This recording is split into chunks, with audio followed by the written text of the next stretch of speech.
ini kepada anda berkenaan dengan merakyatkan sains, memasyarakatkan astronomi. Itu Ilmu dia. astronomi ni ilmu kita tengok bintang lah. Betul? Tapi kadang-kadang kita ni belum masa kecil tak belajar kan. Tak ada. Tapi kita nak tahu kenapa dia penting sebenarnya untuk kita faham tentang ilmu astronomi ini. Ya, betul. Bersama dengan kita, orang kuatnya saya kenalkan iaitu Encik Hafiz Murza selaku pengasas Apa di Langit dan juga selaku program pendidikan angkasa lepas. Assalamualaikum. Waalaikumsalam. Dan juga tidak lupakan pada Dr. Yanti Idayah Aspura Muhammad Khalid selaku Ketua Unit R&D Apa di Langit dan juga Pensyarah Kanan Universiti Melaya. Assalamualaikum, Doktor. Salam. Jadi kalau kita lihat topik pada hari ini, merakyatkan sains, memasyarakatkan astronomi. Pertama, frasa pertama tu saya suka untuk kita melihat merakyatkan sains. Sains rakyat tu apa, Doktor? Okey. Terima kasih. So, sains rakyat ini sebenarnya merupakan salah satu daripada cabang dalam sains terbuka.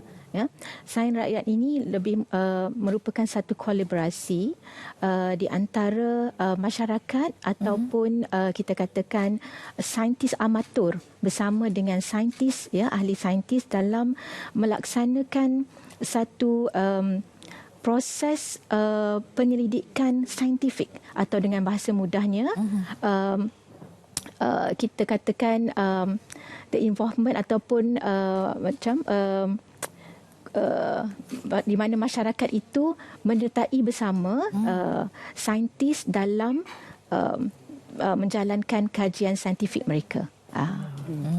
Itu yang dimaksudkan merakyatkan sains. Itulah merakyatkan sains. Kenapa ia penting kalau kita lihat menerusi perspektif ilmu astronomi yang kita nak bincang kepada hari ini, Dr. Yanti?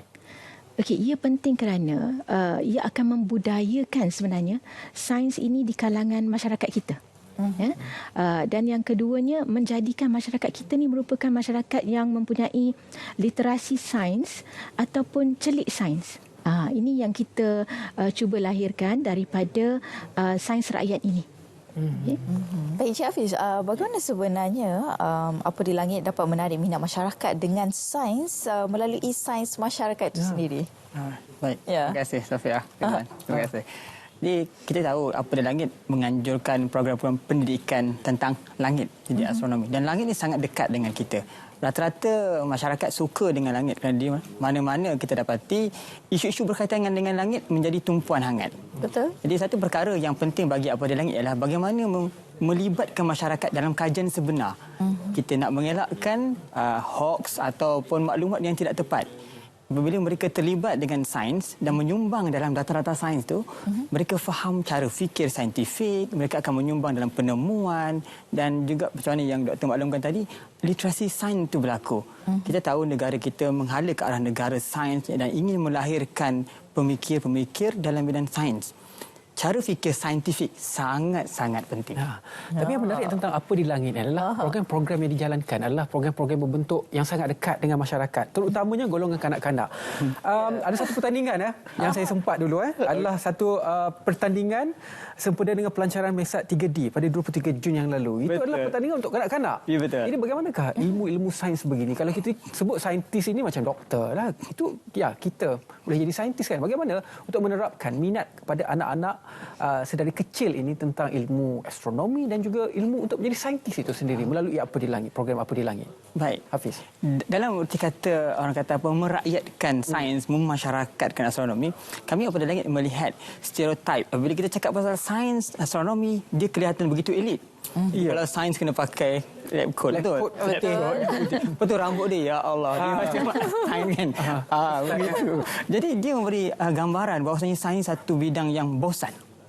Jadi kita perlukan anak-anak kita, generasi hari ini faham yang sains ni sebenarnya unik, menarik dan juga sebahagian daripada kehidupan kita.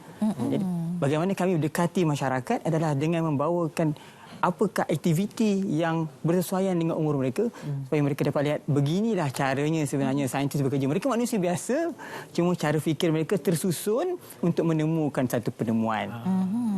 Okey, baik Doktor. Dan sebenarnya apa antara manfaat yang akan diterima oleh masyarakat yang menyertai program sains masyarakat Apa di Langit ni? Okey, manfaat kepada masyarakat adalah sebenarnya masyarakat kita ni mempunyai minat, pengetahuan dan pengalaman dalam bidang astronomi. Ya. Tapi bila mereka menyertai aktiviti-aktiviti ini, sebenarnya mereka belajar mengenai secara sistematik mengenai bagaimana untuk menyusun atur dan mendapatkan data ini secara saintifiknya, secara sistematik. Dan kemudian mereka juga dapat memahami ataupun menjiwai bagaimana seorang ahli astronomi itu mendapatkan data-data mereka dan juga menjadikan mereka seorang walaupun tidak sepenuhnya seorang saintis, tapi mereka memahami bagaimana kajian-kajian itu dijalankan. Dan kemudiannya data-data itu dikongsi. Dikongsi untuk dijadikan kajian selanjutnya.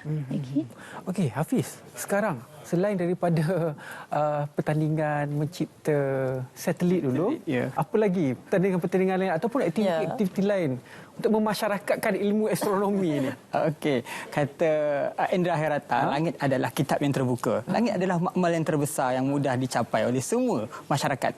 Jadi apa yang Apa di Langit anjurkan adalah aktiviti yang mudah untuk masyarakat tanpa perlu melibatkan peranti atau device yang canggih, makmal yang serba lengkap. Kami ada aktiviti untuk membuktikan solstice dan equinox. Ada aktiviti untuk mencari asteroid, untuk melihat orang kata bulan. Kita ada juga untuk mengklasifikasikan galaksi hasil kerjasama kita dengan badan daripada Jepun. Kemudian ada lagi beberapa aktiviti, antaranya ialah mencerap keadaan langit. Adakah langit kita cantik, gelap kecerahannya, supaya kita dapat lihat bintang yang banyak di waktu malam. Kerana sangat-sangat rapat dengan kita. Jadi langit bagi kami satu perkara yang sentiasa menarik minat masyarakat. Bagaimana kita nak membawakannya, mereka terlibat dalam bidang ini, satu perkara yang sangat-sangat penting supaya minat terhadap sains itu tidak terkubur hanya kerana membaca sahaja, tapi mereka turut menyumbang dalam penemuan dan kajian. Okey, dan aktiviti sains masyarakat disediakan oleh Apa di Langit, Hafiz? Jadi mungkin boleh kongsikan juga, kita yang dewasa ni juga nak join jugalah sebenarnya daripada kanak-kanak kan. Mungkin boleh kongsikan. Kami sekarang ni tengah sempena dengan bulan Citizen Science kan. Jadi Apa di Langit mengambil kesempatan menganjurkan kami ada 6 aktiviti lah. Yang pertamanya, kita ada aktiviti untuk mengambil gambar kedudukan matahari apabila solstice dan equinox. Kita akan tahu pembuktian bahawasanya bumi ini condong 23 darjah. Jadi kita ada juga aktiviti untuk membantu saintis yang mendapatkan data daripada teleskop terbesar di dunia. Kita ada di Hawaii daripada Jepun. Data-data itu membantu untuk mengklasifikasikan jutaan galaksi yang ditemukan. Jadi masyarakat boleh bantu dekat situ. Kita ada aktiviti untuk mencari asteroid sebagai planet defender. Jadi hero pada bumi. Itu paling penting kan. Dan kita ada juga planet defender untuk mengetahui cuaca angkasa. Cuaca angkasa sekarang. Menarik ya. Menarik. Antara program-program itu mungkin ada setengah-setengah yang kenal Apa di Langit ini sudah lama, tetapi sekarang berkolaborasi dengan pihak R&D ini daripada Universiti Melayu. Di pihak R&D, Dr. Yanti, apa yang dilakukan dengan Apa di Langit? Okey, bila saya mengetahui Apa di Langit, saya melihat sudah pasti mereka mempunyai data yang banyak. Jadi R&D, tujuan utama antara yang pertamanya adalah untuk mengumpulkan dan menyusun data-data daripada Apa di Langit dan menghasilkan satu sistem pengkalan data untuk data kajian terbuka agar ia dapat dikongsikan bersama masyarakat secara terbuka, secara percuma. Dan para penyelidik boleh menyambung hasil kajian ini bagi mengembangkan kajian astronomi. Dan yang keduanya adalah bagi kita untuk memperkenalkan ataupun berkolaborasi bersama dengan Malaysian Open Science Platform di bawah Akademi Sains Malaysia dalam berkongsikan data-data ini. Sebab kalau kita lihat di Malaysia perkongsian data ni sebenarnya agak kurang. Kita dalam ke arah menuju kepada perkongsian data terbuka dan menggalakkan rakyat kita untuk membuat kajian yang lebih terbuka. Okay. Dan itu antara tujuan kenapa R&D ditubuhkan, selain daripada kita merupakan kerana data yang banyak ini sebenarnya perlukan analisa. Perlu analisa yang lebih dalam dan juga agar ia dapat menghasilkan, melihat kepada impak. Setiap aktiviti yang Hafiz sebut tadi, yang disebut tadi memerlukan kajian, adakah ia memberi impak ataupun tidak kepada masyarakat. Betul.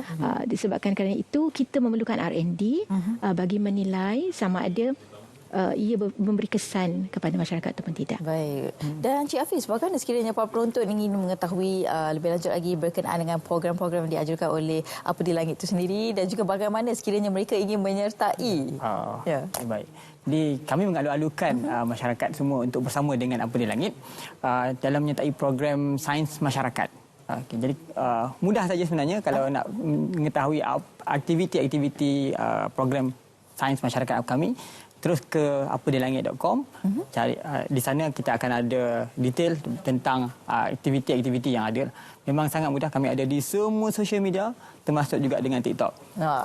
Generasi baru, medium baru. Ya, betul.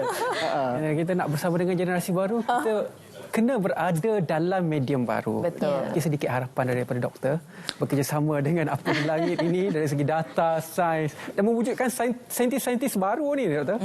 Ya. Bukan hanya baru tapi saintis muda. Betul.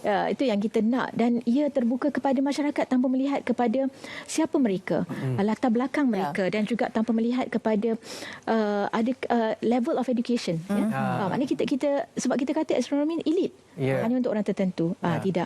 Jadi harapan saya agar sains terbuka ini ataupun kita katakan sains rakyat ini